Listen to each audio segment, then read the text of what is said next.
Hello everyone. Today I have discussed about the topic consumerism and waste generation and its management, which is related to the optional paper of B.Ed semester 4 issues of conservation and environmental regeneration. आज मैं आपसे बात कर रहा हूँ उपभोक्तावाद तथा अपशिष्ट का उत्पादन एवं उनका प्रबंधन से संबंधित। यह B.Ed के सेमेस्टर 4 के optional paper issues of conservation and environmental regeneration से संबंधित है। इसके पूर्व के वीडियो में उपभोक्तावाद के बारे में, उसकी अवधारणा क्या है, उसके बारे में विस्तार से हमने बताया। संक्षेप में अगर अभी कहूँ तो उपभोक्तावाद अर्थात एक ऐसा आधार जिसमें कि उपभोग के रूप में अत्यधिक मात्रा में ह्यूमन बीइंग के द्वारा यानी मनुष्य के द्वारा प्रयोग किया जाता है। जैसा कि हम जानते हैं कि इन्वायरमेंट में बहुत सारे यानी पर्यावरण में बहुत सारे संसाधन उपलब्ध हैं, उसका अत्यधिक मात्रा में अगर मनुष्य उपयोग करता है तो निश्चित ही अपशिष्ट पदार्थ का उत्पादन भी मनुष्य के द्वारा ही ज़्यादातर होगा। इसलिए आवश्यकता है कि उसे सही तरीके से कैसे प्रबंधन किया जाए। मैं अब आपको इसे विस्तार से और क्लियर करने जा रहा हूँ। Now, first I clarify in English meaning and concept of consumerism. Consumerism is the idea that increasing consumption of goods. The definition of consumerism is the protection of the rights and interests of the general pool of buyers or an obligations with buying material, goods or items. Laws and rules that protect people who shop and spend are examples of consumerism. And obsession with shopping and acquiring stuff is an example of consumerism. Now in Hindi, उपभोक्तावाद यह विचार कि बाजार में खरीदी गई वस्तुओं और सेवाओं की बढ़ती खपत है। उपभोक्तावाद की परिभाषा खरीदारों के सामान्य पूल के अधिकारों और हितों की सुरक्षा है या सामग्री के सामान या वस्तुओं को खरीदने का जुनून है। कानून और नियम जो खरीदारी और खर्च करने वाले लोगों की रक्षा करते हैं उपभोक्तावाद के उदाहरण हैं। खरीदारी और सामान प्राप्त करने का एक जुनून उपभोक्तावाद का अनुभव है। Consumerism is related to the constant purchasing of new goods with little attention to their true need, durability, product origin, or the environmental consequences of their manufacture and disposal. More the consumption of resources, more is the waste generation, and greater is the degradation of the environment. A desirable goal, and that a person's well-being and happiness depends fundamentally on obtaining consumer goods and material possessions. इन हिंदी, उपभोक्तावाद नए सामानों के निरंतर खरीद से संबंधित है। उनकी सही आवश्यकता, अस्थायित्व, उत्पादन, उत्पत्ति या उनके निर्माण और पर्यावरणीय परिणामों पर थोड़ा ध्यान देने के साथ है। अधिक संसाधनों की खपत, अधिक उत्पादन और अधिक पर्यावरण का क्षरण है। एक वांछनीय लक्ष्य है कि किसी व्यक्ति की भलाई और खुशी मूल रूप से उपभोक्ता वस्तुओं और भौतिक संपत्ति प्राप्त करने पर निर्भर करती है। In fact, consumers are sometimes found guilty to buy more than they need, ultimately creating more waste when they throw things that they do not need. The higher the consumption rate, the more waste will be produced. For instance, when they throw plastics packaging, unfinished food or unwanted clothes. वास्तव में उपभोक्ताओं को कभी कभी ज़रूरत से ज़्यादा खरीदने के लिए दोषी पाया जाता है। आखिरकार वे अधिक अपशिष्ट पैदा करते हैं जब वे उन चीज़ों को फेंक देते हैं जिनकी ज़रूरत नहीं होती है। उस तरह जिनकी अधिक खपत होगी उतने कचरे का उत्पादन होगा। उदाहरण के लिए, जब वे प्लास्टिक की पैकेजिंग, अधूरा भोजन या अवांछित कपड़े फेंकते हैं। Consumption can affect the environment in many ways. Higher level of consumption, there higher level of production require larger inputs of energy and material and generate larger quantities of waste by the products. The object is to analyze the relationship between consumerism and environment. उपभोग पर्यावरण को कई तरह से प्रभावित कर सकता है। खपत का उच्च स्तर उत्पादन के उच्च स्तर को प्रभावित कर सकता है। ऊर्जा और सामग्री की आवश्यकता होती है और बड़ी मात्रा में अपशिष्ट उत्पन्न करते हैं। इसका उद्देश्य उपभोक्तावाद और पर्यावरण के संबंध का विश्लेषण करना है। Waste generation. Next topic, waste generation includes all materials discarded whether or not they are later recycled or disposed in a landfill. Waste generation rates for residential and commercial activities can be used to estimate the impact of new developments on the local waste stream.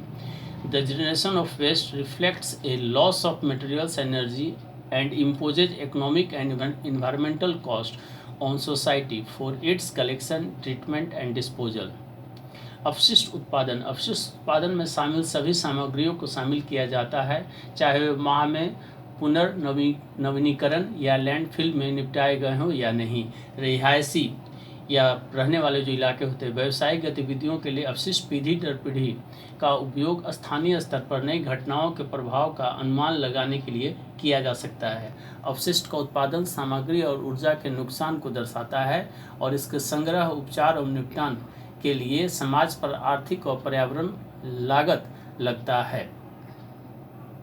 Household waste, that is the most common example that is related to the waste generation. Solid waste comprises of garbage and rubbish, which such as bottles, cans, clothing, compost, disposal, food packaging, food scraps, newspaper and magazines, and yard trimmings that originate from private homes or apartments. It may also contain household hazardous waste. Sources of waste can be broadly classified into 4 types, that means on the basis of above discussion: industrial, commercial, domestic and agriculture. घर का अपशिष्ट, ठोस अपशिष्ट और कचरा जैसे बोतल, डिब्बे, कपड़े, खाद्य डिस्पोजल, खाद्य पैकेजिंग, खाद्य स्क्रैप, समाचार पत्र या पत्रिकाएं या यार्ड ट्रिमिंग जिसमें निजी घरों या अपार्टमेंट से उत्पन्न होते हैं। इसमें घरेलू खतरा भी हो सकता है। ऊपर जैसा चर्चा की है उसके अनुसार का अपशिष्ट के स्रोतों को 4 प्रकारों में वर्गीकृत किया जा सकता है, जैसे औद्योगिक, वाणिज्यिक, घरेलू और कृषि। इन सभी को जो है वह अलग अलग तरीके से बताया जा सकता है। जैसे कि इंडस्ट्री की बात करते हैं तो जितने भी इंडस्ट्रीज लगे हुए हैं वहाँ से कुछ न कुछ फैक्ट्रियों से अपशिष्ट पदार्थ निकलते हैं जो कि कहीं न कहीं वातावरण को प्रभावित करते हैं। वाणिज्यिक में कॉमर्शियल यूज के अंतर्गत जितने भी ऑफिसेज होते हैं वहाँ पर कुछ ऐसे मटेरियल ज़रूर रिलीज होते हैं जिससे कि पर्यावरण को पूरी तरह से नुकसान होता है। घरेलू में हाउस होल्ड्स के लिए हमने बता ही दिया कि कितने सारे ऐसे सामान जिसका कि प्रयोग सामान प्रतिदिन हम करते हैं, उसको कुछ ऐसे मटेरियल जो कि हम बाहर फेंक देते हैं और वो डिस्पोज नहीं होता है, जिससे कि वो पोल्यूशन को कॉज करता है, एनवायरनमेंट को डिस्टर्ब करता है। कृषि से संबंधित बहुत सारे खेत में जो है वो ऐसे कुछ रेट ऑफ प्रोडक्शन को बढ़ाने के लिए वैसे चीज़ों का प्रयोग किया जाता है, या डीएपी का प्रयोग हो, यूरिया का प्रयोग, अत्यधिक मात्रा में उपयोग अगर करने पर जो खेत की जो भूमि यानी मिट्टी की जो सॉइल की रेट ऑफ फर्टिलिटी होती है वो रेट ऑफ स्टेबिलिटी में चेंज हो जाते हैं, जिससे कि कहीं ना कहीं प्रभावित होता है और ये सॉइल पोल्यूशन को कॉज करता है। Next, sources of waste affect the environment and health of the population. Rubbish and waste can cause air and water pollution. Rotting garbage is also known to produce harmful gases that mix with the air and can cause breathing problem in people. अपशिष्ट के स्रोतों के कारण पर्यावरण की सुरक्षा और जनसंख्या का स्वास्थ्य प्रभावित करता है।